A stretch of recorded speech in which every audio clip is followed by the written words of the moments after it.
Hello, ladies and gentlemen. Welcome to customer service. Press 1 if you'd like to share something. And I want to share with you the frustrations that you as the customer and I as the associate both have with the supermarkets that we work or shop in. So let's start with our discount day-old bakery rack, which is, of course, all the stuff that we didn't sell the day before, and we're still trying to squeeze a couple of bucks more out of it. So we're going to throw it on a rack with a nice, big, fat, happy discount sticker on it.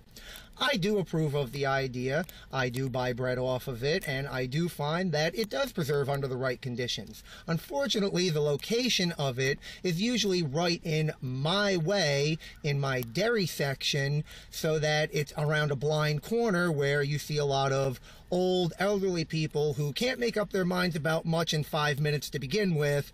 Now they're standing there trying to figure out and read these little writing on there how much they're going to save on the loaf of bread that's probably going to last them 6 months anyway. So there's one piece of frustration.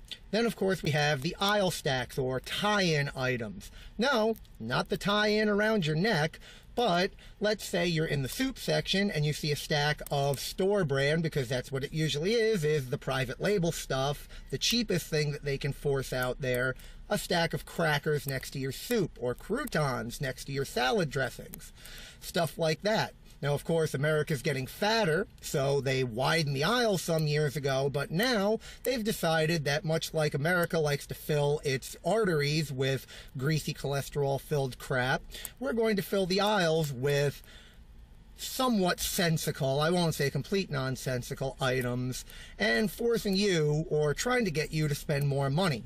So remember that, folks. Don't fall for that little trick. Now, of course, let's not forget that hanging off the shelves and getting in our faces and our ways while we're trying to pack out shelves is these strip racks, they're called.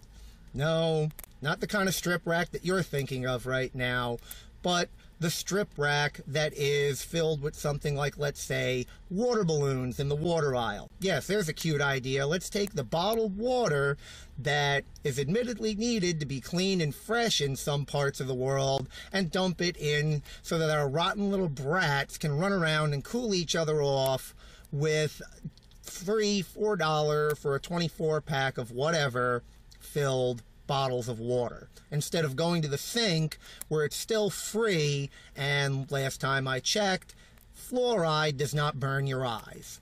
Alright, now, you can't even walk in the door without getting hit in the face with the vestibule sales. That's right, ladies and gentlemen, when you first walk in, the items that are generally seasonally appropriate, such as hot dog buns and potato chips in the summertime, sports drinks and things like that. So there's another thing you don't want to go falling for. If you don't need it, just keep walking. Don't let them make you think that you need it just because you just walked in the door out of whatever. They're trying to get you. Now, resets, another thing. Our air quote smart team, as referred to by my company, comes in at least once a month and moves items from one place where they're appropriate to another place where they're still appropriate. So whereas years ago it used to be peanut butter and jelly was in an aisle with paper plates because it was a picnic item, now it's been moved into the bread aisle in most stores because they're all picnic items. I don't know. Can't figure that one out. Why we can't just leave things alone, I don't know either.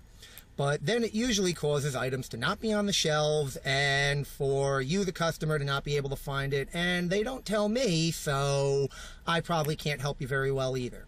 Now, the last item is, of course, the price tags or math getting involved in your shopping trip, which you weren't expecting.